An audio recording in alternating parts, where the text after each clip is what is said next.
SSLC ನಲ್ಲಿ 98 ತಗೊಂಡಿರೋರು parents ಎಲ್ಲ ಅವ್ರಿಗೆ ಏನು ಮಾಡ್ತಾರೆ, ಐಫೋನ್ ತಗೊಳಪ್ಪ, ನೀನು ಸಾಧನೆ ಮಾಡಿದ್ಯಾ, ತಗೋ ಗಾಡಿ, ತಗೋ ಮೊಬೈಲ್ ಫೋನ್, ಚೆನ್ನಾಗಿರು, ಆರಾಮಾಗಿರು ಅಂತ ಹೇಳಿ ಎಲ್ಲ ಕೊಡ್ತಾರೆ.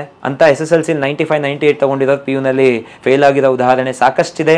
60% ಇಳಿದಿರೋಂಥ ಸಾಕಷ್ಟು ಉದಾಹರಣೆ ಇದೆ. ಅಪ್ಪ ಅಮ್ಮ ಸ್ಟ್ರಿಕ್ಟ್ ಆಗಿದ್ರೆ ಒಬ್ಬರು ಸ್ವೀಟ್ ಆಗಿರಿ, ಅರ್ಥ ಮಾಡ್ಕೊಳ್ಳಿ ಮಕ್ಕಳನ್ನ, ಸುಮ್ಮನೆ ಒಡೆಯೋದು ಬಡಿಯೋದು ಮಾಡಬೇಡಿ, ಒಳ್ಳೆ ರೀತಿನಲ್ಲಿ ಅವ್ರನ್ನ ಅರ್ಥ ಮಾಡ್ಕೊಳ್ಳಿ. ನಾವು ಓಪನ್ ಆಗಿದ್ರೆ ಮಕ್ಕಳು ಬಂದು ಹೇಳ್ತಾರೆ ಎಜುಕೇಶನ್ ಎಷ್ಟು ಇಂಪಾರ್ಟೆಂಟ್ ಇದೆ ಈಗ ಅನ್ನೋದನ್ನ ತಿಳಿಸ್ತೀವಿ. ಮಕ್ಕಳೇ ಹೇಳ್ತಾರೆ ನಾನು ಓದ್ಬೇಕಪ್ಪ. ನಮ್ಮ ಸೆಕೆಂಡ್ PU ಮಕ್ಕಳು ಪ್ರತಿಯೊಬ್ಬರು ಸರ್ ನಾನು BCom ಮಾಡಿದ ಜೊತೆನಲ್ಲಿ CS ಮಾಡ್ತೀನಿ, BCom ಜೊತೆನಲ್ಲಿ ನಾನು CA ಮಾಡ್ತೀನಿ ಅನ್ನೋದನ್ನ ಹೇಳ್ತಾರೆ. ಅದೇ ಕೇಳೋದೇ ಒಂದು ಖುಷಿ. ಈ ವರ್ಷ ನಮ್ಮ ಕಾಲೇಜಲ್ಲಿ 100% ರಿಸಲ್ಟ್ಸ್ ಬಂದಿದೆ. ಅದು ಏನು ಸುಮ್ಮನೆ ರಿಸಲ್ಟ್ಸ್ ಅಲ್ಲ, 50-60% ತಗೊಂಡಿರೋರೆಲ್ಲ 90-95 ತಗೊಂಡಿದ್ದಾರೆ. ಗುರು ನನಗ್ ಬೇಡ, ನಾನೇ ಕಲ್ತೆ, ನಾನೇ ಮಾಡ್ದೆ ಅಂತ ಅಹಂಕಾರ ಇದ್ರೆ ಎಲ್ಲಾದ್ರೂ ಒಂದಿನ 101% ನಾವು ಬಿದ್ದೇ ಬೀಳ್ತೀವಿ. ಪೇರೆಂಟ್ಸ್ನ ಮತ್ತೆ ಟೀಚರ್ಸ್ನ ರೆಸ್ಪೆಕ್ಟ್ ಕೊಡಿ, ಅವ್ರನ್ನ ಫಾಲೋ ಮಾಡಿ. ಸಕ್ಸಸ್ ಯಾವತ್ತೂ ನಿಮ್ಮ ಜೀವನದಲ್ಲಿ ನಿಮ್ಗಿರುತ್ತೆ.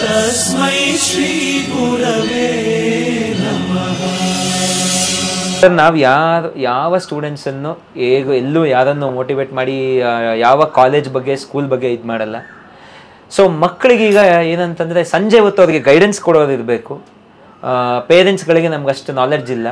ಮತ್ತು ಮಕ್ಕಳ ಕಡೆಯಿಂದ ಮೊಬೈಲ್ ಇರುತ್ತೆ, ಮೊಬೈಲಿಂದ ಇದ್ಬಿಡ್ತಾರೆ. ಮೊಬೈಲ್ ಕಡೆ ಮಕ್ಕಳಿದ್ದು ಏನೋ ಟೈಮ್ ಪಾಸ್ ಮಾಡ್ತಾ ಇರ್ತಾರೆ. ಪ್ಲಸ್ ನಮಗೆ ಅವ್ರಿಗೆ ಹೇಳ್ಕೊಡೋದಕ್ಕಾಗಲ್ಲ. ಅಟ್ಲೀಸ್ಟ್ ಇಲ್ಲಿ ಟ್ಯೂಷನ್ಸಲ್ಲಿದ್ದರೆ ಅವ್ರು ಕಲಿತಾರೆ ಅನ್ನೋದು ನಮ್ಮ ಪೇರೆಂಟ್ಸ್ ಒಂದು ಇಂಟ್ರೆಸ್ಟ್. ಸೊ ಪೇರೆಂಟ್ಸ್ ಅಟೆಂಡ್ ಮಾಡ್ತಾರೆ. ಯಾರು ನಮ್ಮ ನಮ್ಮ ಕಾಲೇಜ್ ನಮ್ಮ ಇನ್ಸ್ಟಿಟ್ಯೂಷನ್ಗೆ ಬರ್ತಾರೆ, ಟ್ಯೂಷನ್ ಸೆಂಟರ್ಗೆ, ನಮ್ಮ ಕೌನ್ಸಿಲಿಂಗ್ ಅಟೆಂಡ್ ಮಾಡ್ತಾರೆ. ನಾವು ಅವ್ರಿಗೆ ಯಾವ ರೀತಿ ಒಂದು ಕಾನ್ಫಿಡೆನ್ಸ್ ಕೊಡ್ತೀವಿ ಅದ್ರ ಮೇಲೆ ನಮ್ಮ ಟ್ಯೂಷನ್ ಕ್ಲಾಸಸ್ಗೆ ಸೇರಿಸ್ತಾರೆ ಸರ್. ಸೊ ನಾವು ಸ್ಟೂಡೆಂಟ್ಸ್ಗಳನ್ನ ಮೇಯ್ನ್ ಬೇಕಾಗಿರೋದು ಹೇಳಿ ಅವ್ರನ್ನ ಎಂಗೇಜ್ಡ್ ಆಗಿ ಇಟ್ಟಿರಬೇಕು. ಮೈಂಡ್ ಆ ಕಡೆ ಈ ಕಡೆ ಹೋದಾಗ ಏನಾಗುತ್ತೆ, ಸೊ ಅದು ಬೇರೆ ಬೇರೆ ಬೇರೆ ಥಾಟ್ಸ್ಗಳು ಬರುತ್ತೆ, ಹುಡ್ಕಕ್ಕೆ ಬರುತ್ತೆ. ಸೊ ಅದನ್ನು ನಾವು we will keep them engaged. So ಆ ರೀತಿ ಮಾಡಿ ಅವ್ರಿಗೆ ಪುಷ್ ಮಾಡ್ತೀವಿ. ಫಸ್ಟ್ ಸ್ಟೂಡೆಂಟ್ಸ್ಗಳಿಗೆ ಟ್ಯೂಷನಲ್ಲಿ ಆಗಿರ್ಬೋದು, PU ಕಾಲೇಜಲ್ಲಿ ಆಗಿರ್ಬೋದು, ಡಿಗ್ರಿ ಕಾಲೇಜಲ್ಲಿ ಆಗಿರ್ಬೋದು, ಕಾನ್ಫಿಡೆನ್ಸ್ ತುಂಬ್ತೀವಿ.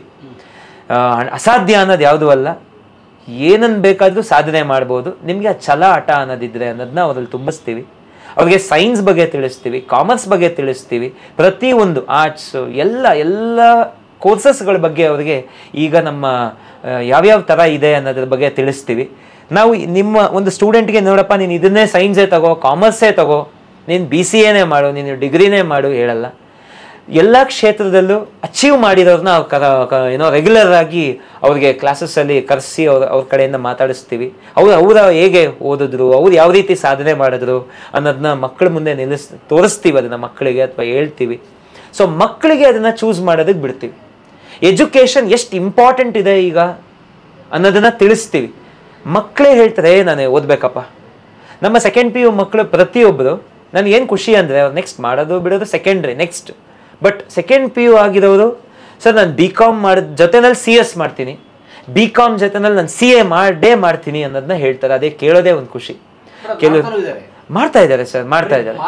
ಎಸ್ ಮಾಡ್ತಾ ಇದ್ದಾರೆ. ಕೆಲವರು ಸರ್ ನಾನು MBBS ಮಾಡ್ತೀನಿ ಅಂತ ಬರ್ತಾರೆ.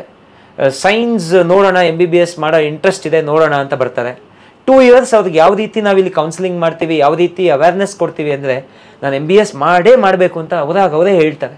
ಅವ್ರ ಬಾಯಲ್ಲಿ ಬರೋ ರೀತಿ ನಾವು ಮಾಡ್ತೀವಿ. MBBS ಮಾಡಿ MD, ಈ ರೀತಿ ಕೆಲವರು ಡರ್ಮಟಾಲಜಿಸ್ಟು ಬೇರೆ ಬೇರೆ ಬೇರೆ ಸ್ಪೆಷಲೈಸೇಷನ್ ಹೇಳ್ತಾರೆ. ಅದ್ರ ಬಗ್ಗೆನೂ ಅವ್ರಿಗೆ ಮಾಹಿತಿಗಳನ್ನ ಕೊಡ್ತೀವಿ ಸ್ಟೂಡೆಂಟ್ಸ್ಗಳಿಗೆ. ಆಗ ಅವರು ಕರೆಕ್ಟಾಗಿ ಚೂಸ್ ಮಾಡಿ ಅವ್ರು ನೆಕ್ಸ್ಟ್ ಏನು ಅನ್ನೋದನ್ನ ಮಾಡ್ಬೋದು. So life skill classes add ಮಾಡ್ತೀವಿ, ಮಾರಲ್ ವ್ಯಾಲ್ಯೂಸ್ ಹೇಳ್ಕೊಡ್ತೀವಿ, ಡಿಸಿಪ್ಲಿನ್ ಹೇಳ್ಕೊಡ್ತೀವಿ. ತಂದೆ ತಾಯಿಗೆ ರೆಸ್ಪೆಕ್ಟ್ ಕೊಡೋದು, ಹೇಗೆ ರೆಸ್ಪೆಕ್ಟ್ ಕೊಡಬೇಕು, ಯಾಕೆ ತಂದೆ ತಾಯಿ ಇಂಪಾರ್ಟೆಂಟು. ತಂದೆ ತಾಯಿ ಓದಿರಲ್ಲ, ಬಟ್ ಕೆಲವು ಮಕ್ಕಳು ಹೇಳ್ತಾರೆ ಅಪ್ಪ ಅಮ್ಮ ಏನು ಓದಿಲ್ಲ, ನೀವು ಓದಿಲ್ಲ 10ನೇ ಕ್ಲಾಸ್, ನನಗೇನು ಹೇಳೋದು. ನಾವು ಹೇಳೋದು ಒಂದೇ, ತಂದೆ ತಾಯಿ ಓದಿಲ್ಲ ಅಂದರು ಆ ಏಜ್ ಅವ್ರ ಮಕ್ಕಳು ಓದಬೇಕು ಅಂತ ಓದಿಸ್ತಾ ಇದ್ದಾರೆ. ತಂದೆ ತಾಯಿ ಈ 17, 18, 16, 15 ಏಜಲ್ಲಿ ನೋಡಪ್ಪ ನೀನು ಈ ಥರ ಮಾಡಬೇಡ, ನೀನು ಈ ರೀತಿ ಬದುಕು, ಈ ರೀತಿ ಮಾಡು, ಈ ಥರ ಇದು. ಸುಮ್ಮನೆ ಬ್ಲೈಂಡಾಗಿ ಯಾವ ಪೇರೆಂಟ್ಸ್ ಮಾತನ್ನ ಮಕ್ಕಳು ಕೇಳ್ತಾರೆ, ಟೀಚರ್ಸ್ ಮಾತನ್ನ ಮಕ್ಕಳು ಕೇಳ್ತಾರೆ. 2, 3ನೇದು ದೇವರ ಆಶೀರ್ವಾದ. ಈ 3 ಇದ್ದು ಡಿಸಿಪ್ಲಿನ್ ಅಂತಾರೆ. ಈ ಮೂರನ್ನು ಯಾರು ಫಾಲೋ ಮಾಡ್ತಾರೆ 100% ಆ ವ್ಯಕ್ತಿ ಸಕ್ಸಸ್. ಇದನ್ನು ನಾವು ಮಕ್ಕಳಿಗೆ ಹೇಳೋದು ಸರ್. ತಂದೆ ತಾಯಿ ಆಶೀರ್ವಾದ ಇರಬೇಕು. ತಂದೆ ತಾಯಿನ ದಯವಿಟ್ಟು ನೋವು ಕೊಡಬೇಡಿ. ತಂದೆ ತಾಯಿ ಏನು ಹೇಳ್ತಾರೆ ಅದನ್ನು ಫಾಲೋ ಮಾಡಿ. ಟೀಚರ್ಸ್ ಏನು ಹೇಳ್ತಾರೆ ಫಾಲೋ ಮಾಡಿ. 100% ಸಕ್ಸಸ್ ಅಲ್ಲಿಗೆ ಸಿಕ್ತು ಅಂತಲೇ ಅರ್ಥ ಸರ್. ನಾನು ಮಾಡಿರೋದಷ್ಟೇ ಇಲ್ಲಿವರೆಗೂ. ಇದು ಸೆಕೆಂಡ್ PU ಸೈನ್ಸು. ಇಲ್ಲಿಂದನೇ ಮಾತಾಡ್ತೀನಿ, ಅವ್ರು ಮಾತಾಡ್ತಾ ಇದ್ರೆ. ಮಿಸ್ಟರ್ ಯಶವಂತ್ ಎದ್ದು ನಿಂತ್ಕೋಪ. ಏನು ಮಾಡ್ತಿದ್ಯೋ ಕರೆಕ್ಟಾಗಿ ಕೇಳಿಸ್ಕೊತಾ ಇದೆಯಾ ಕ್ಲಾಸಲ್ಲಿ? ಹಾಂ ಪ್ರಿಯಾಂಕಾ, ಇಲ್ಲಿ ಆಡಿಯೋ ಬರಲ್ಲ, ಇಲ್ಲಿ ಬರಲ್ಲ. ಅದು ನಾವು ಎನೇಬಲ್ ಮಾಡಿಲ್ಲ ಸರ್. ಅಲ್ಲಿ ಎನೇಬಲ್ ಮಾಡಿದ್ರೆ ಬರುತ್ತೆ. ಸೊ ಇಲ್ಲಿಂದನೇ ಎಲ್ಲ ಕ್ಲಾಸಸ್ಸು ನಾನು ನೋಡ್ತೀನಿ. ಸೊ ಎಲ್ಲ ಇಲ್ಲಿಂದನೇ ಆಪರೇಟ್ ಮಾಡ್ತೀವಿ.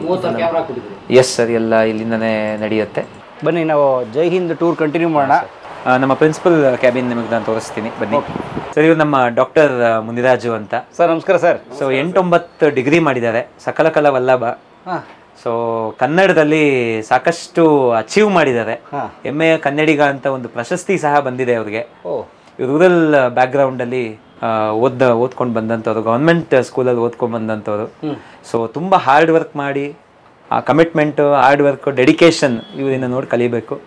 ಸೊ ಈ ಒಂದು ಶಾರ್ಟ್ ಸ್ಪ್ಯಾನಲ್ಲಿ ಸಾಕಷ್ಟು ಕಷ್ಟಪಟ್ಟು ಇವತ್ತು ಈ ಒಂದು ಲೆವೆಲ್ಗೆ ಬಂದಿದ್ದಾರೆ. ಸೊ ಇವರು ಎಕ್ಸಾಮ್ಗೆ ಫೀಸನ್ನು ಸಹ ಇವರು ಅಲ್ಲಿ ಹೊಲದಲ್ಲಿ ಅಲ್ಲಿ ಇಲ್ಲಿ ಕೆಲಸ ಮಾಡಿ ಆ ಫೀಸ್ನ ಹೊಂದಿಸ್ಕೊಂಡು ಎಕ್ಸಾಮ್ ಫೀಸ್ ಕಟ್ತಿದ್ರು.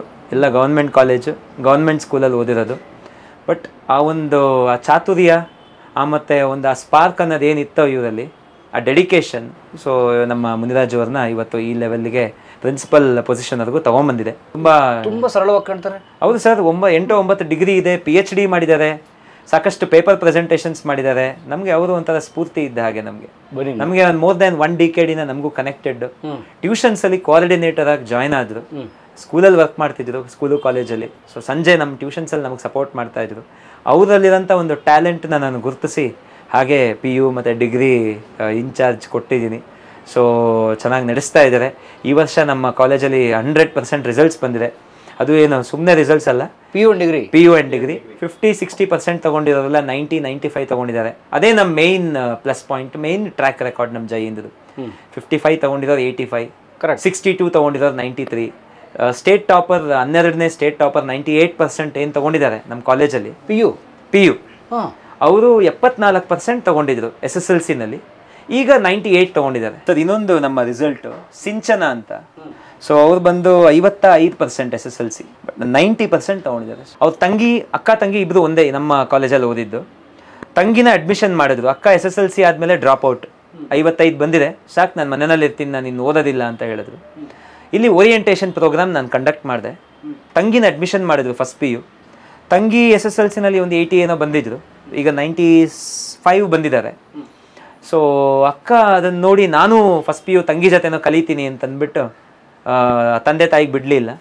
ಸೊ ತಂದೆ ತಾಯಿ ಬಂದು ನೆಕ್ಸ್ಟ್ ದಿನ ಬಂದು, ಸರ್ ನಿಮ್ಮ ಮಾತನ್ನ ಕೇಳಿ ತುಂಬ ಇಷ್ಟ ಆಗಿದೆ, ಅವಳು ಸೇರ್ಕೊತಾಳೆ ಅಂತ ಅಂದ್ಬಿಟ್ಟು ಸೇರಿಸಿದ್ರು. ಸೊ 2 ವರ್ಷ ಅಕ್ಕ ತಂಗಿ ಇಬ್ಬರು ಒಟ್ಟಿಗೆ ಓದಿದ್ರು. ಸರ್ ತಂಗಿ 80% SSLCನಲ್ಲಿ, PUನಲ್ಲಿ 95 ತೊಗೊಂಡ್ರು. ಅಕ್ಕ 55% ತೊಗೊಂಡ್ರು. SSLCಲಿ ತೊಗೊಂಡಿದ್ದು 55, ಬಟ್ ಈಗ PUನಲ್ಲಿ ಸಿಂಚನ 90% ತೊಗೊಂಡಿದ್ದಾರೆ ಸರ್. ಎಸ್, 1 ವರ್ಷ ಡ್ರಾಪ್ ಔಟು, ಇಬ್ಬರು ಜೊತೆನಲ್ಲೇ ಕಲ್ತರು ಸರ್. ಇದು ಒಂದು ಉದಾಹರಣೆ. ಅಂದರೆ ಏನನ್ನು ಬೇಕಾದರೂ ಸಾಧಿಸ್ಬೋದು, ಏನನ್ನು ಬೇಕಾದರೂ ನಾವು ಗೆಲ್ಬೋದು. ಬರೀ ರಿಸಲ್ಟ್ ಅಷ್ಟೇ ಅಲ್ಲ ಸರ್, ಲೈಫಲ್ಲಿ ಎಜುಕೇಷನ್ ಬಿಟ್ಟು ಎಲ್ಲ ಕ್ಷೇತ್ರಗಳಲ್ಲೂ ಏನನ್ನು ಬೇಕಾದರೂ ನಾವು ಸಾಧಿಸ್ಬೋದು, ಏನನ್ನು ಬೇಕಾದರೂ ಗೆಲ್ಲಬಹುದು. ಹಠ, ಛಲ, ಡೆಡಿಕೇಶನ್, ಕಮಿಟ್ಮೆಂಟ್ ಇರಬೇಕು. ಸರಿಯಾದ ಮಾರ್ಗದರ್ಶನ.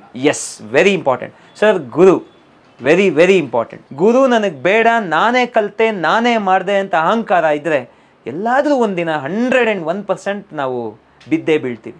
ಬಟ್ ಹಿಂದೇದು ಯಾವತ್ತೂ ನಾವು ಮರಿಬಾರ್ದು. ನಾನು ಇಲ್ಲಿವರೆಗೂ ಬಂದಿದ್ದೀನಿ. ನನ್ನನ್ನು ಇಲ್ಲಿವರೆಗೂ ಬೆಳೆಸಿದಂಥವರು ನನ್ನ ಪೇರೆಂಟ್ಸು, ಬ್ಲೆಸ್ಸಿಂಗ್ಸು. ನಮ್ಮ ಇಲ್ಲಿ ಪಾಠ ನಮ್ಮ ಟೀಚರ್ಸ್ಗಳು ಅಲ್ವಾ, ಅವರೆಲ್ಲ ಮೇಯ್ನ್ ಪಿಲ್ಲರ್ಸು. ಇವರೆಲ್ಲ ನಮ್ಮ ಮೇಯ್ನ್ ಪಿಲ್ಲರ್ಸು. ಮತ್ತು ಇಲ್ಲಿ ನಮ್ಮ ಸ್ಟೂಡೆಂಟ್ಸ್ದು ಪೇರೆಂಟ್ಸು, ನನ್ನ ಫ್ರೆಂಡ್ಸು, ಇವರೆಲ್ಲ ಸಹಕಾರದಿಂದ ನಾವು ಇಲ್ಲಿವರೆಗೂ ಬಂದಿದ್ದೀವಿ. ಹಿಂದೇನು ನಾವು ಮರ್ತರೆ ಮುಂದೆ ನಮ್ಗೆ 100% ದಾರಿ ಇಲ್ಲ. ಸೊ ಹಿಂದೇದನ್ನ ನಾವು ಯಾವತ್ತೂ ಮರಿಬಾರ್ದು. ಹಿಂದೆ ಇವರೆಲ್ಲ ಇದ್ದಾರಲ್ಲ, ಇವರೆಲ್ಲ ನಮಗೆ ಗುರುಗಳ ಥರ. ಗುರುಗಳಂದರೆ ನಮ್ಮ ಟೀಚರ್ ಮಾತ್ರ ಗುರು ಅಲ್ಲ, ನಮ್ಮ ಫ್ರೆಂಡ್ ನಮಗೆ ಗುರುವಾಗಿರ್ತಾರೆ, ನಮ್ಮ ಫ್ಯಾಮಿಲಿ ಮೆಂಬರ್ಸ್ ನಮಗೆ ಗುರುಗಳಾಗಿರ್ತಾರೆ. ಪ್ರತಿಯೊಬ್ಬರಿಂದನೂ ಕಲಿಯೋದಿರುತ್ತೆ. ಸೊ ಪ್ರತಿಯೊಬ್ಬರಿಂದನೂ ಒಳ್ಳೆಯದನ್ನು ತಗೋಬೇಕು, ಅದನ್ನು ಕರೆಕ್ಟಾಗಿ ಫಾಲೋ ಮಾಡಬೇಕು, ಮುಂದೆ ನಡೀತಾ ಇರಬೇಕು. ಗುರು ಹಿಂದೆ, ಗುರಿ ಮುಂದೆ. ಇದನ್ನು ನಾನು ಮಕ್ಕಳಲ್ಲಿ ಹೇಳೋದಕ್ಕೆ ಎಲ್ಲ ಮಕ್ಕಳಲ್ಲಿ ಯಾರು ನೋಡ್ತಾ ಇದ್ದಾರೆ ಅವ್ರಿಗೆಲ್ಲ ಹೇಳೋದಕ್ಕೆ ಇಷ್ಟಪಡ್ತೀನಿ ಸರ್. ಪೇರೆಂಟ್ಸ್ನ ಮತ್ತು ಟೀಚರ್ಸ್ನ ರೆಸ್ಪೆಕ್ಟ್ ಕೊಡಿ, ಅವ್ರನ್ನ ಫಾಲೋ ಮಾಡಿ. ಸಕ್ಸಸ್ ಯಾವತ್ತೂ ನಿಮ್ಮ ಜೀವನದಲ್ಲಿ ನಿಮಗಿರುತ್ತೆ ಸರ್. ನಾವು ನಮ್ಮಲ್ಲಿ ಎಲ್ಲ ಥರ ಸ್ಟೂಡೆಂಟ್ಸ್ ಇದ್ದಾರೆ. 90-95% ಬಂದು ಇಲ್ಲಿಗೆ ಬಂದು ಜಾಯ್ನ್ ಆಗ್ತೀವಿ ಅನ್ನೋರ್ಗೂ ನಾವು ಅಡ್ಮಿಷನ್ ಕೊಡ್ತೀವಿ.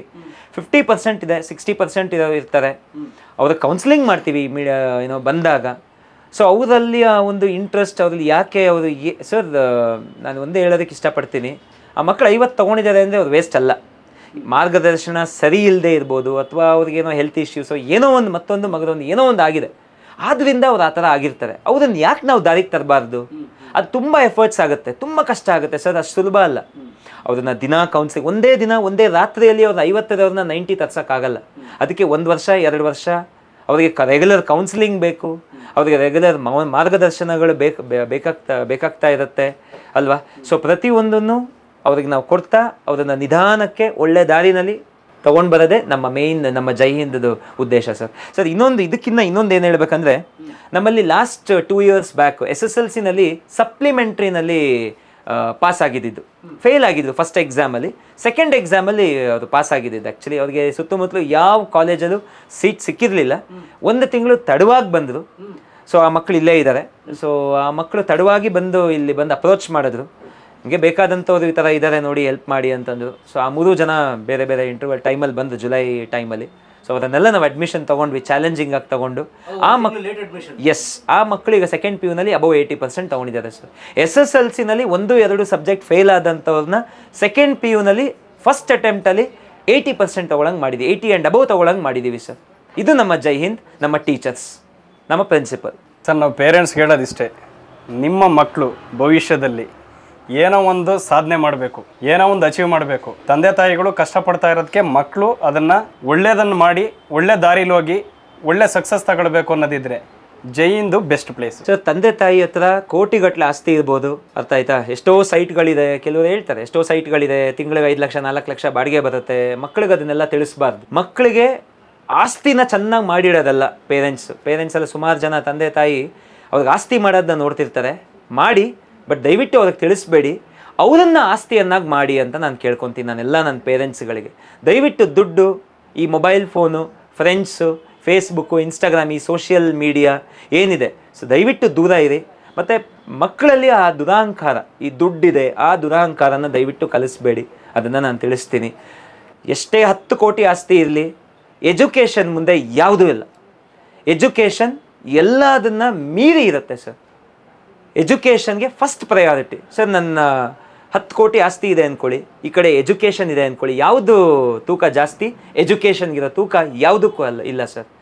ನಮ್ಮ ಹತ್ರ 10 ಕೋಟಿ ಆಸ್ತಿ ಇದೆ, ಅಥವಾ ನನ್ನ ಹತ್ರ ಈ 1.5 ಲಕ್ಷದ ಮೊಬೈಲ್ ಇದೆ, ಇದನ್ನು ಯಾರು ಬೇಕಾದ್ರೂ ಕತ್ಕೊಂಡು ಹೋಗ್ಬೋದು, ಬಟ್ ನನ್ನಲ್ಲಿರೋಂಥ ಎಜುಕೇಷನ್ನ ಯಾರೂ ಕದಿಯೋದಕ್ಕೆ ಸಾಧ್ಯ ಇಲ್ಲ ಸರ್. ಕರೆಕ್ಟ್ ಅಲ್ವಾ ಸರ್? ಸೊ ಆ ಎಜುಕೇಷನ್ ಹಿಂದೆ ನೀವು ಹೋಗಬೇಕು. ಇವತ್ತು ಪುಸ್ತಕಕ್ಕೆ ನಾವು ತಲೆ ಬಗ್ಗಿಸ್ಬೇಕು, ತಲೆ ಬಗ್ಗಿಸಿ ಓದಬೇಕು, ಮುಂದೆ ತಲೆ ಎತ್ತಿ ನಡೆಯೋ ರೀತಿ ಮಾಡುತ್ತೆ. ತಲೆ ಎತ್ತಿ ನಡಿಬೇಕು ಅಂತಂದರೆ ಅಷ್ಟೇ ಗೌರವ ಇದೆ ಸರ್. ಸೊ ನನ್ನ ಎಲ್ಲ ಪ್ರೀತಿಯ ನಮ್ಮ ನೋಡ್ತಿರೋಂಥ ಎಲ್ಲ ಮಕ್ಕಳಿಗೆ ನಾನು ಏನು ಹೇಳ್ತೀನಿ ಅಂದರೆ, ತಂದೆ ತಾಯಿ ತುಂಬ ಹಾರ್ಡ್ ವರ್ಕ್, ಕಷ್ಟಪಟ್ಟು ಏನೋ ಕಷ್ಟ ಸುಖ ಎಲ್ಲ ನೋಡ್ಕೊಂಡು ನಿಮ್ಮನ್ನೆಲ್ಲ ಬೆಳೆಸ್ತಿರ್ತಾರೆ. ದಯವಿಟ್ಟು ಸ್ಟ್ರಾಂಗ್ ಆಗಿರಿ. ಅಪ್ಪ ಅಮ್ಮ 18 ವರ್ಷ 20 ವರ್ಷ ಬೆಳೆಸಿರ್ತಾರೆ, ಯಾರೋ ಫ್ರೆಂಡ್ಸ್ಗೋಸ್ಕರ ಮನಸ್ಸು ಕೆಡಿಸ್ಕೊಂಡು ಏನೇನೋ ಮಾಡ್ಕೊಳ್ಳೋದು, ಯಾರೋ ಬೇರೆ ಏನೋ ಡಿಸ್ಟ್ರಾಕ್ಷನ್, ಏನೋ ಯಾರಿಗೋಸ್ಕರ ಹಚ್ಕೊಂಡ್ಬಿಡೋದು. ನನ್ನ ಫ್ರೆಂಡ್ ನನ್ನ ಜೊತೆ ಮಾತಾಡ್ತಿಲ್ಲ, ಹತ್ಕೊಂಡು ಕೂತ್ಕೊಳ್ಳೋದು, ಊಟ ಮಾಡಲ್ಲ, ನಿಮ್ಮ ಚಟಕ್ಕೆ ಬಿದ್ದು ಬಿಡೋದು, ಫ್ರೆಂಡ್ಸ್ ಏನೋ ಹೇಳ್ದ ಅಂತ ಅದು ಇನ್ನೊಂದು ಮತ್ತೊಂದು ಏನೇನೋ ಹೋಗೋದು, ಅದೆಲ್ಲ ಹೇಳೋದು ಬೇಡ. ಸೊ ಧೈರ್ಯವಾಗಿರಿ, ತಂದೆ ತಾಯಿನ ಫ್ರೆಂಡ್ಸ್ ಆಗಿ ನೋಡಿ, ತಂದೆ ತಾಯಿ ಹತ್ರ ನಿಮ್ಮ ಕಷ್ಟ ಸುಖ ಹೇಳ್ಕೊಳ್ಳಿ, ನಿಮ್ಮ ಸ್ನೇಹಿತರ ಹತ್ರ ನಿಮ್ಮ ಕಷ್ಟ ಸುಖ ಹೇಳ್ಕೊಳ್ಳಿ, ಧೈರ್ಯವಾಗಿರಿ, ಆಯಿತಾ. ಸೊ ದಯವಿಟ್ಟು ನಿಮ್ಮ ತಂದೆ ತಾಯಿ ಅವ್ರು ಪಡ್ತಿರೋಂಥ ಕಷ್ಟನ ಒಂದು 2 ನಿಮಿಷ ತಂದೆ ತಾಯಿನ ನೋಡಿ. ತಂದೆ ತಾಯಿ ಹೇಗಿದ್ದಾರೆ, ಅವ್ರ ಕೈ ಯಾವ ರೀತಿ ಇದೆ ತಂದೆದು, ತಾಯಿ ಕಷ್ಟ, ತಾಯಿ ಕೈ ಹೇಗಿದೆ, ಅವ್ರ ಬಟ್ಟೆ ಯಾವ ಥರ ಹಾಕೊತಾ ಇದ್ದಾರೆ, ನಾವು ಯಾವ ರೀತಿ ನಮಗೆ ಯಾವ ರೀತಿ, ಎಷ್ಟೇ ಏನೇ ಕಷ್ಟ ಇದ್ರೂ, ಕೂಲಿ ಕೆಲಸ ಮಾಡಿದ್ರು ಮಕ್ಕಳು ಯಾವ ರೀತಿ ಬೆಳೆಸ್ತಿದ್ದಾರೆ, ಎಷ್ಟು ಕಷ್ಟಪಟ್ಟು ಕಾಲೇಜ್ಗಳಿಗೆ, ಸ್ಕೂಲ್ಗಳಿಗೆ, ಟ್ಯೂಷನ್ಸ್ಗಳಿಗೆ ಫೀಸ್ ಕಟ್ತಿರ್ತಾರೆ, ಅವರಿಗೆ ಒಪ್ಪತ್ತಿಂದ ಮಕ್ಕಳುಗಳಿಗೆ 2-3 ಹೊತ್ತು ಚೆನ್ನಾಗಿ ಅವ್ರು ಏನು ಕೇಳ್ತಾರೆ ಅದನ್ನು ಕೊಡ್ತಾ ಇದ್ದಾರೆ. ಅಂಥ ತಂದೆ ತಾಯಿಗೆ ದಯವಿಟ್ಟು ಮೋಸ ಮಾಡಬೇಡಿ. ನಿಜವಾಗ್ಲೂ ನಿಮ್ಮ ಒಂದು ಹಾರ್ಟಿಂದ, ನಿಮ್ಮ ಹೃದಯದಿಂದ ನಿಮ್ಮ ತಂದೆ ತಾಯಿನ 2 ನಿಮಿಷ ಹಿಂಗೆ ನೋಡಿ, 100% ನೀವು ತಪ್ಪು ಮಾಡಲ್ಲ. ಏನೇ ಬಂದ್ರೂ ಧೈರ್ಯವಾಗಿ ಫೇಸ್ ಮಾಡಿ. ಪ್ರತಿಯೊಂದಕ್ಕೂ ಸಲ್ಯೂಷನ್ ಇದೆ. ಆತುರದ ನಿರ್ಧಾರ ದಯವಿಟ್ಟು ತಗೋಬೇಡಿ. ಅಂಥ ತಂದೆ ತಾಯಿ 18 ವರ್ಷ 20 ವರ್ಷ 25 ವರ್ಷ ನಿಮ್ಮನ್ನ ಬೆಳೆಸಿ ಅಂಥ ತಂದೆ ತಾಯಿಗೆ ದಯವಿಟ್ಟು ಮೋಸ ಮಾಡಬೇಡಿ. ನಿಜವಾಗ್ಲೂ ದೇವರು ಸಹ ನಿಮ್ಮನ್ನ ಕ್ಷಮಿಸಲ್ಲ. ಇದನ್ನು ನಾನು ಹೇಳೋದಕ್ಕೆ ಬಯಸ್ತೀನಿ ಸರ್. ಎಕ್ಸಾಮ್ ಫೀಸ್ನ ಇವರು ಒಂದು ಲಾರಿಗೆ ಮರಳು ಎಲ್ಲ ಇರುತ್ತಲ್ಲ, ಅದನ್ನು ತುಂಬಿ ಅದರಿಂದ ಬರೋಂಥ ದುಡ್ಡಲ್ಲಿ ಎಕ್ಸಾಮ್ ಫೀಸ್ ಕಟ್ಟಿ 1 ಡಿಗ್ರಿ ಕಂಪ್ಲೀಟ್ ಮಾಡಿದ್ದಾರೆ. ಆ ರೀತಿ ಹಾರ್ಡ್ ವರ್ಕ್ ಮಾಡಿ ಇವತ್ತು ಇಲ್ಲಿವರೆಗೂ ಬಂದಿರೋದು. ಸೊ ಹಾರ್ಡ್ ವರ್ಕ್ ಮಾಡಿದ್ರೆ ದೇವ್ರು ನಮ್ನ ಹೆಂಗಾದ್ರೂ ಮಾಡಿ ಕೈ ಹಿಡ್ದೇ ಹಿಡಿತಾನೆ, ದೇವ್ರು ಯಾವತ್ತೂ ನಮ್ಮನ್ನ ಕೈ ಬಿಡಲ್ಲ ಅನ್ನೋದಕ್ಕೆ ಅಕ್ಷರ ಮನುಷ್ಯನ ಬದಲಾಯಿಸಿ 100% ಸರ್. ವಿದ್ಯೆಗೆ ವಿನಯವೇ ಭೂಷಣ. ಸರ್ ಇವರೆಲ್ಲ ನಮ್ಮ ಸ್ಟಾಫ್ ಮೆಂಬರ್ಸ್. ಇವರು ನಮ್ಮ ದಿವ್ಯಾ ಮೇಡಮ್ ಅಂತ. ನಮಸ್ತೆ madam. So PhD holder, commerce department. Okay. So ಅವ್ರು ನಮ್ಮ ಮಿಸ್ಟರ್ ಲೋಕೇಶ್ ಅಂತ. ನಮಸ್ತೆ. ಸೊ ಅವ್ರು ರೇಖಾ ಮೇಡಮ್, ಅವ್ರು ನಮ್ಮ ಮೇಘರಾಜ್. Okay sir. ನಮಸ್ತೆ. ಅವ್ರು ಕಂಪ್ಯೂಟರ್ ಸೈನ್ಸ್ ಡಿಪಾರ್ಟ್ಮೆಂಟ್, ಇವ್ರು ಅಡ್ಮಿನಿಸ್ಟ್ರೇಟಿವ್ ಡಿಪಾರ್ಟ್ಮೆಂಟ್, ಇವ್ರು ಮ್ಯಾಥಮೆಟಿಕ್ಸ್ ಡಿಪಾರ್ಟ್ಮೆಂಟ್, ಇವ್ರು ಕಾಮರ್ಸ್ ಡಿಪಾರ್ಟ್ಮೆಂಟ್. ಓಕೆ. ಸೊ ಎಲ್ಲ ಪ್ರತಿಯೊಬ್ಬರು ಅವ್ರವ್ರ ಡಿಪಾರ್ಟ್ಮೆಂಟ್ ಅಲ್ಲಿ ಸ್ಟ್ರಾಂಗ್ ಪಿಲ್ಲರ್ಸ್ ನಮ್ಮ ಜೈ ಹಿಂದ್ಗೆ. ಓಕೆ. ಇವ್ರು ಇರೋದ್ರಿಂದ ನಾವಿರೋದು. ಸೊ ಅಲ್ಲಿ ನಮ್ಮ ಪ್ರದೀಪ್ ಸರ್ ಸೈಡ್ ಅಲ್ಲಿ ಕೂತಿದ್ದಾರೆ. ಸರ್ ಇವರು ಪವನ್ ಪಿಂಟೋ ಆದಿತ್ಯ, ಬನ್ನಿ. ಪವನ್ ಬನ್ನಿ. ಇವ್ರು ನಮ್ಮ ಡಿಗ್ರಿ ಕೋಆರ್ಡಿನೇಟರ್. ಓಕೆ. ಸೊ ನಮ್ಮ ಮಕ್ಕಳಿಗೆ ರೆಗ್ಯುಲರ್ ಆಗಿ ನಾವು ಸ್ಪೋರ್ಟ್ಸ್ ಆಕ್ಟಿವಿಟೀಸ್ ಇರುತ್ತೆ. ಸೊ ಎಲ್ಲ ಥರ ಗೇಮ್ಸ್ಗಳು, ಸೊ ಎಲ್ಲ ರೀತಿ ಗೇಮ್ಸ್ನ ಇನ್ವಾಲ್ವ್ ಮಾಡಿ ಸ್ಪೋರ್ಟ್ಸ್ ಕಂಡಕ್ಟ್ ಮಾಡ್ತೀವಿ ದೊಡ್ಡ ಮಟ್ಟದಲ್ಲಿ. ಸೊ ಎಲ್ಲ ಸ್ಟೂಡೆಂಟ್ಸ್ಗಳನ್ನೂ ಒಂದು ವೀಕ್ ಕಂಪ್ಲೀಟ್ಲಿ ಎಂಗೇಜ್ ಮಾಡ್ತೀವಿ, ಸೊ ನಡೆಸ್ತೀವಿ. ಎಕ್ಸ್ಟ್ರಾ ಕರಿಕ್ಯುಲರ್ ಆ್ಯಕ್ಟಿವಿಟೀಸ್ ಮಾಡ್ತೀವಿ ದಸರಾ ಟೈಮಲ್ಲಿ. ಈಗ ಒಂದು ಸಿಂಗಿಂಗ್ ಕಾಂಪಿಟೇಷನ್ ಇರ್ಬೋದು, ಡ್ಯಾನ್ಸ್ ಕಾಂಪಿಟೇಷನ್ ಇರ್ಬೋದು, cooking without fire, face painting, okay, cake ready ಮಾಡೋದು ಹೇಗೆ, ಸೊ ಈ ರೀತಿ ಏನೋ ಪೇಂಟಿಂಗ್. ಸೊ ಈ ರೀತಿ ಇದರಲ್ಲಿ ಎಕ್ಸ್ಟ್ರಾ ಕರಿಕ್ಯುಲರ್ ಆ್ಯಕ್ಟಿವಿಟೀಸು ಸಹ ನಾವು ಇನ್ವಾಲ್ವ್ ಮಾಡ್ತೀವಿ ಸರ್ ನಮ್ಮ ಸ್ಟೂಡೆಂಟ್ಸ್ಗಳಿಗೆ. Plus public speaking. So stage ಮೇಲೆ ನಿಂತು ಮಾತಾಡಬೇಕು. ನಮ್ಮ ಡಿಗ್ರಿ ಮಕ್ಕಳಾಗಿರಲಿ, PU ಮಕ್ಕಳಾಗಿರಲಿ, ಅವ್ರಿಗೆ ಟಾಪಿಕ್ ಕೊಟ್ಟು ಅವರ ಒಂದು ಫ್ರೆಂಡ್ಸ್ ಮುಂದೆ ನಿಂತ್ಕೊಂಡು ಕ್ಲಾಸ್ ರೂಮಲ್ಲಿ ಎಲ್ಲ ಆಡಿಯನ್ಸ್ನ ಫೇಸ್ ಮಾಡಿ, ಅಂದರೆ ಫ್ರೆಂಡ್ಸ್ನ ಫೇಸ್ ಮಾಡಿ ಮಾತಾಡಬೇಕು. ಅದನ್ನು ಅವ್ರಿಗೆ ಸ್ಟಾರ್ಟಿಂಗಿಂದನೂ ಅವ್ರಿಗೆ ರೆಡಿ ಮಾಡ್ತಾ ಬರ್ತೀವಿ. So final year degree complete ಮಾಡೋಷ್ಟರಲ್ಲಿ ಅವರಿಗೆ ಒಂದು ಒಂದು ಕಾನ್ಫಿಡೆನ್ಸ್ ಅವರಲ್ಲಿ ಇನ್ಸ್ಟಿಲ್ ಮಾಡಿಸ್ತೀವಿ. ಸೊ ಆ ರೀತಿ ಅವ್ರಿಗೆ ಎಲ್ಲಿ ತಪ್ಪು ಮಾಡಿದಾಗ ಅದನ್ನು ಸರಿ ಮಾಡ್ತಾ, ಮತ್ತು ಕಮ್ಯುನಿಕೇಷನ್, ಇಂಗ್ಲೀಷ್ ಕಮ್ಯುನಿಕೇಷನ್ ಆಗಿರ್ಬೋದು, ಕನ್ನಡ ಕಮ್ಯುನಿಕೇಷನ್ ಆಗಿರ್ಬೋದು, ಪ್ರಾಪರಾಗಿ ಬರಬೇಕು. ಸೊ ಅದನ್ನು ಸಹ ನಾವು ನಮ್ಮ ಲೆಕ್ಚರರ್ಸ್, ನಮ್ಮ ಟೀಮ್ ಅದನ್ನು ಕರೆಕ್ಷನ್ ಮಾಡ್ತಾ ಅವ್ರಿಗೆ ನಾವು ಸರಿ ಮಾಡ್ತೀವಿ. CS ಕೋರ್ಸ್ ಯಾವ ರೀತಿ ಇರುತ್ತೆ ಅದನ್ನು ಅಚೀವ್ ಮಾಡಿದಂಥವ್ರನ್ನ ಕರೆದು ಇಲ್ಲಿ ಕಾಲೇಜಲ್ಲಿ ನಿಲ್ಲಿಸಿ ಅವ್ರ ಮುಂದೆ ಸ್ಟೂಡೆಂಟ್ಸ್ಗಳು ಪ್ರಶ್ನೆ ಕೇಳ್ತಾರೆ, ಮತ್ತು ಅವ್ರುಗಳು ಸಹ ಅವರ ಒಂದು ಎಕ್ಸ್ಪೀರಿಯನ್ಸ್ನ ಮಕ್ಕಳ ಹತ್ರ ಶೇರ್ ಮಾಡ್ತಾರೆ. ಈ ರೀತಿ ಒಂದು ಓರಿಯೆಂಟೇಷನ್ ಕ್ಲಾಸಸ್ಗಳನ್ನ ನಾವು ಕಂಡಕ್ಟ್ ಮಾಡ್ತೀವಿ. CS, CA, CMA, ಈ ರೀತಿ ಹಲವಾರು data sciences, Python, artificial intelligence, ಈ ರೀತಿ ಹಲವಾರು ಕೋರ್ಸಸ್ಗಳ ಬಗ್ಗೆ ನಾವು ಸ್ಟೂಡೆಂಟ್ಸ್ಗಳಿಗೆ ಮಾಹಿತಿ ಕೊಡ್ತೀವಿ. ಆ ಒಂದು ಕೋರ್ಸಸ್ಗಳ ಬಗ್ಗೆ ಅವರಿಗೆ ಗೈಡೆನ್ಸ್ ಕೊಡ್ತೀವಿ. ಮತ್ತು ಆ ರೀತಿ ಕೋರ್ಸಸ್ಗಳನ್ನ ಎಕ್ಸ್ಪರ್ಟ್ಸ್ನ ಕರೆಸಿ ನಾವು ಇಲ್ಲೇ ಕಾಲೇಜಲ್ಲಿ ಕ್ಲಾಸಸ್ಗಳು ಸಹ ನಾವು ಕಂಡಕ್ಟ್ ಮಾಡ್ತೀವಿ. ಈ ರೀತಿ ನಾವು BCom ಮತ್ತು BCA ಸ್ಟೂಡೆಂಟ್ಸ್ಗಳನ್ನ ಬರೀ ಎಕ್ಸಾಮ್ ಓರಿಯೆಂಟೆಡ್ ಅಲ್ಲ, ಔಟ್ಸೈಡ್ ನೆಕ್ಸ್ಟ್ ಪ್ರೊಫೆಷನಲ್ ಆಗಬೇಕಲ್ಲ ವ್ಯಕ್ತಿ. ಸೊ ಆ ರೀತಿ ಕಂಪ್ನಿಗಳಿಗೆ, ಅಂದರೆ ಇಂಡಸ್ಟ್ರಿ ರೆಡಿ ಅಂದರೆ ಕಾರ್ಪೊರೇಟ್ಸ್ಗೆ ರೆಡಿಯಾಗಿ ತಯಾರಿ ಮಾಡಿ ನಾವು ಇಲ್ಲಿಂದ ಕಳಿಸೋದು ಸ್ಟೂಡೆಂಟ್ಸ್ಗಳನ್ನ. ನೀವು ಆವಾಗಲೇ ಹೇಳ್ತೀರಿ ಇಂಡಸ್ಟ್ರಿ ರೆಡಿ ಅಂತ ಹೇಳಿ. ಸೊ ನಿಮ್ಮಲ್ಲಿ ಇಂಡಸ್ಟ್ರಿಯಲ್ ವಿಸಿಟ್ಸ್ ಆ ಥರದಲ್ಲ ಸರ್? ಇಂಡಸ್ಟ್ರಿ ವಿಸಿಟ್ಸ್, ಎಸ್, ನಮ್ಮ ಸ್ಟೂಡೆಂಟ್ಸ್ಗಳನ್ನ ಕರ್ಕೊಂಡು ಹೋಗಿದ್ದೀವಿ. CA ಫರ್ಮ್ಸ್, CS ಫರ್ಮ್ಸ್ ಅಥವಾ ಬೇರೆ ಇಂಡಸ್ಟ್ರೀಸ್. ಸೊ ಕರ್ಕೊಂಡೋಗಿ ನಾವು ಸ್ಟೂಡೆಂಟ್ಸ್ಗಳಿಗೆ ಒಂದು ಮಾರ್ಗದರ್ಶನ ಎಲ್ಲ ನಾವು ಕೊಡಿಸ್ತಾ ಇದ್ದೀವಿ sir. Plus placement training regular ಆಗಿ ನಡೆಯುತ್ತೆ. So communication very important. Aptitude training, aptitude skills, English communication important. So final year ಬರ್ತಿದ್ದಂಗೆ ಮಕ್ಕಳಿಗೆ ಅದ್ರ ಕಡೆ ಗಮನ ಕೊಡ್ತೀವಿ. ಸೊ ಮಕ್ಕಳುಗಳನ್ನ ಒಂದು ಫೈನ್ ಟ್ಯೂನಿಂಗ್ ಅನ್ನೋದನ್ನ ಮಾಡಿ ಅವ್ರಿಗೆ ಕಾರ್ಪೊರೇಟ್ಗೆ ರೆಡಿಯಾಗಿ ಕಳಿಸ್ತೀವಿ ಸರ್. ಒಳ್ಳೆ ರಿಸಲ್ಟ್ಸ್ ತೊಗೊಂಡು ಬಂದರೆ, ಒಳ್ಳೆ ಕಮ್ಯುನಿಕೇಷನ್ ಇಂಪ್ರೂವ್ ಮಾಡಿಕೊಂಡ್ರೆ 100% ಅವ್ರಿಗೆ ಪ್ಲೇಸ್ಮೆಂಟ್ಸ್ ಮಾಡಿಸೋ ಜವಾಬ್ದಾರಿ ನಮ್ಮದು. ಈಗ ಸೈನ್ಸ್ ಅಂದ ತಕ್ಷಣ ತುಂಬ ಜನ ಕಾಂಪಿಟೇಟಿವ್ ಎಕ್ಸಾಮ್ಸಿಗೆ ಓದ್ತಾರೆ PU. ಹೌದು, ಅವುಗಳ ತಯಾರಿ ಕೂಡ ನಡೆಯುತ್ತೆ ನಿಮ್ಮಲ್ಲಿ? ಹೌದು ಸರ್.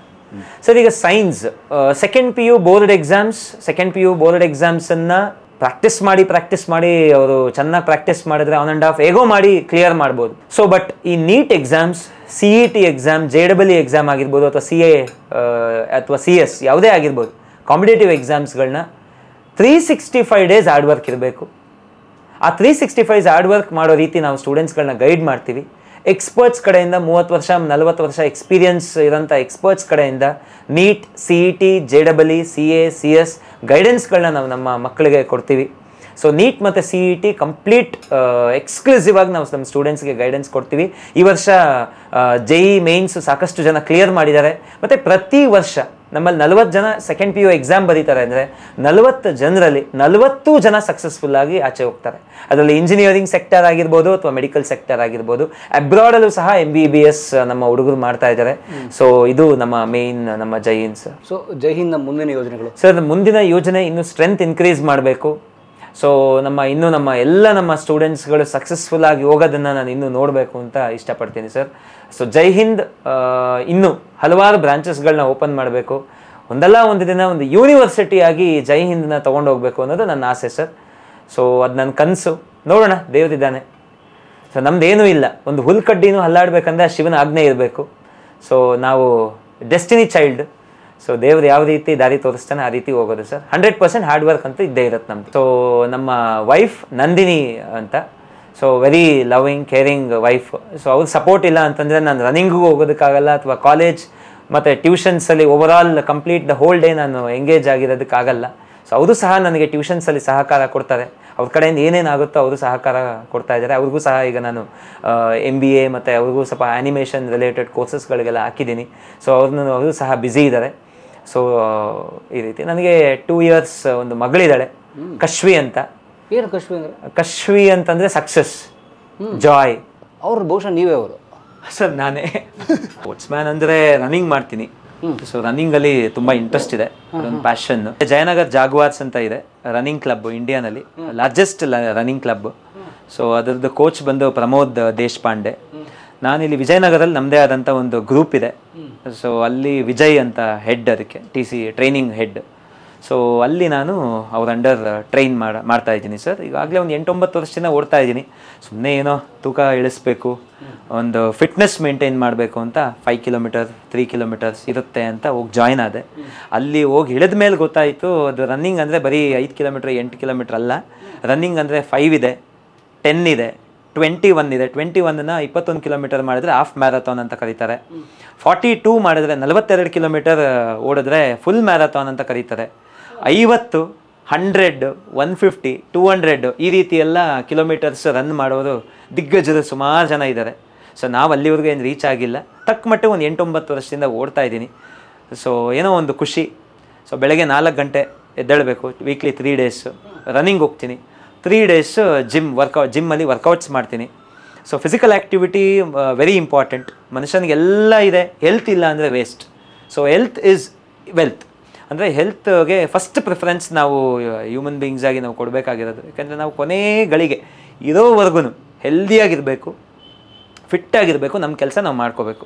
ಸೊ ಅದಕ್ಕೆ ಬೇಕಾಗಿರೋದು ಈ ಒಂದು ಯಂಗ್ ಏಜಿಂದನೇ ಫಿಟ್ನೆಸ್ ಕಡೆ ಫೋಕಸ್ ಮಾಡಿ ನಾವು ಮಾಡಿದ್ರೆ ನಮ್ಮ ಏಜ್ ಆದಮೇಲೆ ಅದು ಕಾಪಾಡುತ್ತೆ ನಮ್ಮನ್ನು. ಅದು ನಾನು ಅರ್ಥ ಮಾಡಿಕೊಂಡು ಸೊ ಈ ಥರ ನನ್ನ ಡಿಸಿಪ್ಲಿನ್ಡಾಗಿ ವರ್ಕೌಟ್ಸ್ಗಳನ್ನ ನಾನು ಮಾಡ್ತಾ ಬಂದಿದ್ದೀನಿ ಸರ್. ನನಗೆ ಬುದ್ಧಿ ಬಂದಾಗಿಂದ 17-18 ವರ್ಷದಿಂದನೂ ನಾನು ಫಿಟ್ನೆಸ್ ಕಡೆ ಗಮನ ಕೊಟ್ಟು ಎವ್ರಿ ಡೇ ಮಿನಿಮಮ್ 1-1.5 hour ಅದ್ರ ಕಡೆ ಇದ್ದೇ ಇರ್ತೀನಿ ಸರ್. ಬೆಳಗ್ಗೆ ಎಷ್ಟು ಗಂಟೆಗೆ ಹೇಳ್ತೀರಿ ಸರ್? ನಾನು ಎದ್ದೇಳೋದು 4:15 4:15 ಎದ್ದೇಳಲೇಬೇಕು.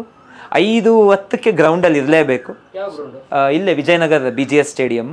5:10 ಅಲ್ಲಿ ಇರಬೇಕು. ವಾರ್ಮಪ್ ಮಾಡ್ತೀವಿ. 5:30 ಇಂದ 7 ಗಂಟೆವರೆಗೂ ವರ್ಕೌಟ್ಸ್ ಆಗುತ್ತೆ. ಮನೆಗೆ ಬರ್ತೀನಿ, ರೆಡಿ ಆಗ್ತೀನಿ, ನಂತರ ನೆಕ್ಸ್ಟ್ ಕೆಲಸಗಳು ಶುರುವಾಗುತ್ತೆ ಸರ್. ಜೈ ಹಿಂದಿಗೆ ಬಂದ್ಬಿಡ್ತೀರಿ? Exactly, yes. 4:15 ಪ್ರತಿದಿನ ಹೇಳ್ತೀವಿ? ಪ್ರತಿದಿನ 4:15 ಎದ್ದೇಳಲೇಬೇಕು ಸರ್. ಎದ್ದರೆ ನಾನು 5:10 ಗ್ರೌಂಡಲ್ಲಿ ಇರಬೇಕು. ಲೇಟ್ ಆದರೆ ಟ್ರೈನಿಂಗ್ ನಮ್ಮ ಹೆಡ್ ವಿಜಯ್ ಅಂತ ಅವ್ರು ಹಿಂಗೆ ನೋಡ್ತಿರ್ತಾರೆ, ಏನಪ್ಪ 5 ನಿಮಿಷ ಲೇಟ್ ಆಯಿತು ಅಂತಾರೆ. ಅದೊಂದು ಡಿಸಿಪ್ಲಿನ್. 5 ನಿಮಿಷದ ಮುಂಚೆ ಇರೋದು ನನ್ನ ಡಿಸಿಪ್ಲಿನ್ ಸರ್. ಯಾವಾಗಲೂ ಅದನ್ನು ಕಲ್ತಿರೋದು ನಾನು ಮೇಯ್ನ್ ಅದೇ. ನಮ್ಮನ್ನ ಫಸ್ಟ್ ಬರೋದೇ ಪ್ರೊಫೆಷ್ನಲ್ ಆಗಿರ್ಬೋದು ಅಥವಾ ಎಲ್ಲೇ ಯಾವುದೇ ಕಡೆ ಆಗಲಿ ಡಿಸಿಪ್ಲಿನ್. ಆ ಡಿಸಿಪ್ಲಿನ್ ಇದ್ದರೆ ನಮಗೆಲ್ಲ ಪ್ರತಿಯೊಂದು ಎಲ್ಲ ಬರುತ್ತೆ ನಮ್ಮ ಜೊತೆ. ಸೊ 5:10 ಅಂದರೆ ನಾನು 5:05 ಅಲ್ಲಿರ್ತೀನಿ, ಆ ರೀತಿ. Very nice. So gym workouts 3 days, Tuesday, Thursday, Saturday running ಹೋಗ್ತೀನಿ. ಸೊ 5 kilometers ಮಾಡಿದ್ದೀನಿ, 10 ಮಾಡಿದ್ದೀನಿ, 21 ಹಲವಾರು 100+ ಹಾಫ್ ಮ್ಯಾರಥಾನ್ಸ್ ಮಾಡಿದ್ದೀನಿ. 21 kilometers ನಾನ್ ಸ್ಟಾಪ್ ಮಾಡಿದ್ದೀನಿ ಸರ್. 42 kilometersನ್ನ 2023 ಅಲ್ಲಿ ಟಾಟಾ ಮುಂಬೈಯಲ್ಲಿ ಅದೊಂದು ದೊಡ್ಡ ಇವೆಂಟ್, ಅದು ಇಂಟರ್ನ್ಯಾಷನಲ್ ಇವೆಂಟ್ ನಡೆಯುತ್ತೆ ಮುಂಬೈಯಲ್ಲಿ. 2023 ಅಲ್ಲಿ 4 hours 18 ನಿಮಿಷದಲ್ಲಿ ಕಂಪ್ಲೀಟ್ ಮಾಡಿದೆ 42 kilometersನ್ನು. ಈಗ ರೀಸೆಂಟಾಗಿ 2024 ಜನವರಿನಲ್ಲಿ ಒಳ್ಳೆ ಟ್ರೈನಿಂಗ್ ತೊಗೊಂಡು, ನಮ್ಮ ಕೋಚ್ ಆಗಲಿ ನಮ್ಮ ಮೆಂಟರ್ಸ್ ಕಡೆಯಿಂದ ಒಳ್ಳೆ ಟ್ರೈನಿಂಗ್ ತೊಗೊಂಡು 3 hours 55 minutes ಅಲ್ಲಿ ನನ್ನ 42 kilometersನ್ನ ಕಂಪ್ಲೀಟ್ ಮಾಡಿದೆ ಸರ್. 42 kilometers 3 hours 55 minutes ಅಂದ್ರೆ ಆಲ್ಮೋಸ್ಟ್ 4 hours ಅಲ್ಲಿ 4 hours ಅಲ್ಲಿ ಕಂಪ್ಲೀಟ್ ಮಾಡಿದೆ. ಅಂದ್ರೆ ಗಂಟೆಗೆ 10 kilometers. ಹೌದು ಸರ್. ಸರ್ ಈಗ ಊಟಿನಲ್ಲಿ ಅಲ್ಟ್ರಾ ರನ್ ಸಹ ಲಾಸ್ಟ್ ಇಯರ್ 30 kilometers ಮಾಡಿದೆ. ಅದು ಬೆಟ್ಟದ ಮೇಲೆ ಓಡೋದು. ಹಿಂಗೆ ಓಡ್ತಾ ಇದ್ರೆ ಕೆಳಗಡೆ ಜನ ಕಾಣ್ತಿರ್ತಾರೆ, ಕೆಳಗಡೆಯಿಂದ ಓಡ್ಕೊಂಡು ಹೋಗ್ತಾ ಇದ್ರೆ ಮೇಲೆ ಓಡ್ತಾ ಇರೋ ಜನ ಕಾಣ್ತಿರ್ತಾರೆ. ಸೊ ಅದು ಒಂದೇನೋ ಒಂದು ಮಾಡಬೇಕು ಅಂತ ಊಟಿನಲ್ಲೂ 30 kilometers ಲಾಸ್ಟ್ ಇಯರ್ ಕಂಪ್ಲೀಟ್ ಮಾಡಿದೆ. ಯಾಕೆ ಇದೆಲ್ಲ ಆರಾಮಾಗಿ ಸ್ವಲ್ಪ ಈಗ ದೇವ್ರ ಸೌಭಾಗ್ಯ ಕೊಟ್ಟವನೇ, ತಂದೆದೊಂದಷ್ಟಿದೆ, ನಿಮ್ದು ಆರಾಮ್ ಇರ್ಬೋದಲ್ಲ ಸರ್? 8 ಗಂಟೆಗೆ ಎದ್ದೇಳ್ಕೊಂಡು ಆರಾಮಾಗೆ? ಇಲ್ಲ ಸರ್, ಅದು ನನಗೆ ಇಷ್ಟ ಇಲ್ಲ. ಸೊ ನಾವು ಒಂದು ಹ್ಯೂಮನ್ ಬೀಯಿಂಗಾಗಿ ಹುಟ್ಟಿದ್ದೀವಿ, ಏನಾದರೂ ಒಂದು ಮಾಡಬೇಕು. ಸೊ ಭಗವಂತ ಒಂದು ಒಳ್ಳೆ ಲೈಫ್ ಕೊಟ್ಟಿದ್ದಾನೆ. ಸೊ ಸಾಕು 6 hours 7 hours sleep, deep sleep ನಮಗೆ ಸಾಕು ನಮ್ಮ ಹ್ಯೂಮನ್ ಬೀಯಿಂಗ್ ಲೈಫ್. ಸೊ ಬೇರೆ ಅನ್ವಾಂಟೆಡ್ ಥಾಟ್ಸ್ಗಳಿಗೆ ಗಮನ ಹೋಗುತ್ತೆ. ನನ್ನ ಲೈಫ್ನ ತುಂಬ ಸಿಂಪಲ್ಲಾಗಿ ಈಸಿಯಾಗಿ ಕೂಲಾಗಿ ಇಟ್ಕೊಳ್ಳೋದಕ್ಕೆ ನನಗಿಷ್ಟ. ಅನ್ವಾಂಟೆಡ್ ಥಿಂಗ್ಸ್ನ ತಲೆಗೆ ತೊಗೊಂಡು ತಲೆ ಕೆಡಿಸ್ಕೊಳ್ಳೋದು, ಲೈಫ್ನ ಕಾಂಪ್ಲಿಕೇಟೆಡ್ ಮಾಡ್ಕೊಳ್ಳೋದಕ್ಕೆ ನನಗಿಷ್ಟ ಇಲ್ಲ. ಸೊ ಆರಾಮಾಗಿ ಹೋಗಬೇಕು. ಎಲ್ಲರಿಗೂ ಯಾರೇ ಈಗ ನಮ್ಮ ಏನೇ ಆಗಲಿ ನಮ್ಮ ಬಗ್ಗೆ ಏನೋ ಟ್ರೀಟ್ ಮಾಡಿ ನಮ್ಮನ ಬಗ್ಗೆ ಬೇರೆ ಏನೋ ಮಾತಾಡೋದಾಗಲಿ ಅವು ಇವು ಕಿವಿಗೆ ಬರ್ತವೆ. ನಾನು ಹೋಗಿ ಅವ್ರನ್ನ ನಿಂತ್ಕೊಂಡು ಅವ್ರ ಹತ್ರ ಹೋಗಿ ನನ್ನ ಬಗ್ಗೆ ಹೇಗೆ ಮಾತಾಡಿ, ನಮ್ಮ ಕಾಲೇಜ್ ಬಗ್ಗೆ ಈಗ ಈ ಥರ ಯಾಕೆ ಮಾತಾಡಿದ್ವಿ, ಯಾವುದು ನನ್ನ ತಲೆಗೆ ತೊಗೊಳ್ಳಲ್ಲ. ಸುಮ್ಮನೆ ಕೇಳಿಸ್ಕೊತೀನಿ, ಇಲ್ಲಿಂದ ಬಿಡ್ತೀನಿ. ದೇವರಿದ್ದಾನೆ, ನಾವು ಮಾಡ್ತಿರೋ ಕೆಲಸ ಒಳ್ಳೆ ಕೆಲಸ ಮಾಡಬೇಕು, ನಮ್ಮನ್ನು ಕಾಪಾಡುತ್ತೆ. ಸೊ ನಮ್ದೇನಿದೆ ಹ್ಯೂಮನ್ ಲೈಫ್, ನಮ್ದೇನು ಶಾರ್ಟ್ ಪೀರಿಯಡ್, ನಮ್ದೇನಿದೆ ಎಲ್ಲಿ ಯಾವಾಗ ಹೋಗ್ತೀವಿ ಏನು ಹೇಳೋದಕ್ಕಾಗಲ್ಲ. ಅಲ್ಲಿವರೆಗೂ ಆ್ಯಕ್ಟಿವ್ ಆಗಿರಬೇಕು. ಯಾವ್ದ್ಯಾವ್ದು ನಮ್ಮ ಕಡೆಯಿಂದ ನಮಗೆ ಮಾಡೋದಕ್ಕಾಗುತ್ತೆ ಆಸಕ್ತಿ, ಅದನ್ನೆಲ್ಲ ನಾವು ಮಾಡಬೇಕು. ಪ್ರತಿಯೊಬ್ಬರಿಗೂ ಅವ್ರದ್ದೇ ಆದಂಥ ಒಂದು ಪ್ಯಾಷನ್ ಇರುತ್ತೆ, ಅದು ಒಳಗಡೆ ಇರುತ್ತೆ. ಅದನ್ನು ಅವರು ಏನು ಅಂತ ಐಡೆಂಟಿಫೈ ಮಾಡಿಕೊಂಡು ಆಚೆ ತರೋದು ಪ್ರತಿಯೊಬ್ಬ ಹ್ಯೂಮನ್ ಬೀಯಿಂಗ್ ಕರ್ತವ್ಯ. ಸರ್ 8th 9th 10th ಯಾವ ಮಕ್ಕಳು ದಡ್ರಲ್ಲ. ದಯವಿಟ್ಟು ನಾನು ಪೇರೆಂಟ್ಸಲ್ಲಿ ಏನು ಹೇಳ್ತೀನಿ ಅಂತಂದರೆ, ಈಗ ಸಿಬ್ಲಿಂಗ್ಸ್ ಇರ್ತಾರೆ, ಅಣ್ಣ ತಮ್ಮ ಅಕ್ಕ ತಂಗಿ ಇರ್ತಾರೆ. ಒಬ್ರು 90 ತಗೊಂತಿರ್ತಾರೆ, ಇನ್ನೊಬ್ರು 60 ತಗೊಂತಿರ್ತಾರೆ. ದಯವಿಟ್ಟು ಪರ್ಸೆಂಟೇಜ್ ಹಿಂದೆ ಹೋಗಬೇಡಿ. ಸೊ ದಯವಿಟ್ಟು ಕಂಪೇರ್ ಮಾಡಿ ಬೈಬೇಡಿ ಅವ್ರಿಗೆ. ಸೊ ಅವ್ರದಲ್ಲೇ ಆದಂಥ ಏನೋ ಒಂದು ಹಿಡನ್ ಟ್ಯಾಲೆಂಟ್ ಇದ್ದೇ ಇರುತ್ತೆ, ಅವ್ರಿಗೆ ಆ ದಾರಿ ತೋರಿಸಿ. ಅವರಲ್ಲಿ ಏನು ಆ ಹಿಡನ್ ಟ್ಯಾಲೆಂಟ್ ಇದೆ ಅದನ್ನು ಅವರು ಶೋಕೇಸ್ ಮಾಡ್ಕೊಳ್ಳೋದಕ್ಕೆ ಒಂದು ವೇದಿಕೆ ಕ್ರಿಯೇಟ್ ಮಾಡಿಕೊಡಿ. ಸೊ ಆ ಥರ ನಾನು ಪೇರೆಂಟ್ಸ್ಗೆ ಒಂದು ಹೇಳೋದಕ್ಕೆ ಇಷ್ಟಪಡ್ತೀನಿ ಸರ್. ಈ ನನ್ನ ಮಗ 10th 50 ತೊಗೊಂಡ 60 ತೊಗೊಂಡೇ ಅವನಷ್ಟೇ ನಾಲಾಯಕು, ಈ ರೀತಿ ಪೇರೆಂಟ್ಸ್ಗಳು ಡಿಮೋಟಿವೇಟ್ ಮಾಡಬಾರ್ದು. ಯಾವಾಗ ಯಾವ ರೀತಿ ಅವ್ರಿಗೆ ಸ್ಟಾರ್ ಚೇಂಜ್ ಆಗುತ್ತೆ ಹೇಳಲಿಕ್ಕೆ ಬರಲ್ಲ. ಸೊ SSLCನಲ್ಲಿ 40-50 ತೊಗೊಂಡಿರ್ತಾರೆ, PUನಲ್ಲಿ 98 ತೊಗೊಂಡಿರೋರು ಇದ್ದಾರೆ. SSLCನಲ್ಲಿ 98 ತೊಗೊಂಡಿರೋರು ಪೇರೆಂಟ್ಸ್ ಎಲ್ಲ ಅವ್ರಿಗೆ ಏನು ಮಾಡ್ತಾರೆ, ಐಫೋನ್ ತೊಗೊಳಪ್ಪ, ನೀನು ಸಾಧನೆ ಮಾಡಿದ್ಯಾ, ತಗೋ ಗಾಡಿ, ತಗೋ ಮೊಬೈಲ್ ಫೋನ್, ಚೆನ್ನಾಗಿದೆ ಆರಾಮಾಗಿರು ಅಂತ ಹೇಳಿ ಎಲ್ಲ ಕೊಡ್ತಾರೆ. ಅಂತ SSLCಲಿ 95-98 ತೊಗೊಂಡಿರೋರು PUನಲ್ಲಿ ಫೇಲ್ ಆಗಿರೋ ಉದಾಹರಣೆ ಸಾಕಷ್ಟಿದೆ. 60%ಗೆ ಇಳಿದಿರೋಂಥ ಸಾಕಷ್ಟು ಉದಾಹರಣೆ ಇದೆ. ಪೇರೆಂಟ್ಸ್ ದಯವಿಟ್ಟು ಅವರಿಗೆ ಒಬ್ಬರು ಅಪ್ಪ ಅಮ್ಮ, ಒಬ್ಬರು ಸ್ವಲ್ಪ ಸ್ಟ್ರಾಂಗ್, ಒಬ್ಬರು ಸ್ವಲ್ಪ ಸ್ಟ್ರಿಕ್ಟ್ ಆಗಿದ್ರೆ, ಒಬ್ಬರು ಸ್ವೀಟ್ ಆಗಿರಿ. ಅರ್ಥ ಮಾಡ್ಕೊಳ್ಳಿ ಮಕ್ಕಳನ್ನ. ಸುಮ್ಮನೆ ಹೊಡೆಯೋದು ಬಡಿಯೋದು ಮಾಡಬೇಡಿ. ಒಳ್ಳೆ ರೀತಿಯಲ್ಲಿ ಅವ್ರನ್ನ ಅರ್ಥ ಮಾಡ್ಕೊಳ್ಳಿ. ಅವ್ರಿಗೆ ಒಂದು ಹ್ಯೂಮನ್ ವ್ಯಾಲ್ಯೂಸ್ ಮತ್ತು ಮಾರಲ್ ವ್ಯಾಲ್ಯೂಸ್ನ ಕಲಿಸ್ಕೊಡಿ. ಹೊರಗಡೆ ಪ್ರಪಂಚ ಹೇಗೆ ಫೇಸ್ ಮಾಡಬೇಕು ಅನ್ನೋದನ್ನ ಹೇಳ್ಕೊಡಿ. ಸೊ ಹೊರಗಡೆ ಕ್ಲಾಸ್ ರೂಮಲ್ಲಿ ಏನು ನಡೆಯುತ್ತೆ ಪೇರೆಂಟ್ಸ್ಗೆ ಗೊತ್ತಾಗಲ್ಲ, ಬಟ್ ಅಲ್ಲಿ ಏನು ನಡೆಯುತ್ತೆ ಅದು ಬಂದು ಮನೆಯಲ್ಲಿ ಹೇಳ್ಬೇಕು ಮಕ್ಕಳು. ನಾವು ಓಪನ್ ಆಗಿದ್ರೆ ಮಕ್ಕಳು ಬಂದು ಹೇಳ್ತಾರೆ. ಆಗ ಮಕ್ಕಳು, ಅಮ್ಮ ಆ ಥರ ಅವನು ಯಾರೋ ಫ್ರೆಂಡು ಅವನು ಹಾಂಗ್ಕಾಂಗ್ ಹೋಗ್ತಾನಂತೆ, ಅವರು ಎಲ್ಲೋ ಟ್ರಿಪ್ಗೆ, ನಾವು ಹಾಲಿಡೇಸಲ್ಲಿ ಎಲ್ಲೋ ಹೋಗೋದು, ಇದೊಂದು ಎಕ್ಸಾಂಪಲ್ ಆಯಿತು. ಸೊ ನಾವೆಲ್ಲ ಹೋಗೋದು, ಈ ರೀತಿ ಅದು ಉಪಾಯವಾಗಿ ತಗೋಬೇಕು ಪೇರೆಂಟ್ಸ್ಗಳು. ಉಪಾಯವಾಗಿ ಮಕ್ಕಳ ಬಾಯಲ್ಲಿ, ಮಕ್ಕಳಲ್ವ ಸರ್, ಅವ್ರ ಬಾಯಿಂದ ಅದನ್ನು ಆಚೆ ತರಿಸ್ಬೇಕು. ಆಗ ನಮ್ಮ ಮನೆ ಪರಿಸ್ಥಿತಿ, ನಮ್ಮ ಬ್ಯಾಕ್ಗ್ರೌಂಡ್ ಹೇಗಿದೆ, ಈ ರೀತಿ ನಾನು ನಿನಗೆ ಹಾಂಗ್ಕಾಂಗ್ ಅಲ್ಲ ಅಂದರು ಅಟ್ಲೀಸ್ಟ್ ವಿಜಯ್ ಇಲ್ಲಿ ನಮ್ಮ ಕಬ್ಬನ್ ಪಾರ್ಕ್ಗೆ ಕರ್ಕೊಂಡು ಹೋಗ್ತೀನಿ, ಅಥವಾ ಲಾಲ್ಬಾಗ್ಗೆ ಕರ್ಕೊಂಡು ಹೋಗ್ತೀನಿ. ಯಾಕಂದರೆ ಎಲ್ಲರೂ 5 ಬೆರಳು ಒಂದೇ ಥರ ಇರಲ್ಲ. ಕೆಲವರು ಹಾಂಗ್ಕಾಂಗ್ ಕರ್ಕೊಂಡು ಹೋಗ್ಬೋದು, ದುಬೈಗೆ ಕರ್ಕೊಂಡು ಹೋಗ್ಬೋದು, ಕೆಲವರು ನಂದಿ ಬೆಟ್ಟಕ್ಕೆ ಕರ್ಕೊಂಡು ಹೋಗ್ಬೋದು, ಕೆಲವರು ನಮ್ಮ ಕಬ್ಬನ್ ಪಾರ್ಕ್ ಲಾಲ್ಬಾಗ್ ಏನು ಕಮ್ಮಿ ಅಲ್ಲ ಸರ್, ಇತಿಹಾಸ ಇದೆ ಅದಕ್ಕೆ. ಸೊ ಅಲ್ಲಿಗೂ ಕರ್ಕೊಂಡು ಹೋಗ್ಬೋದು.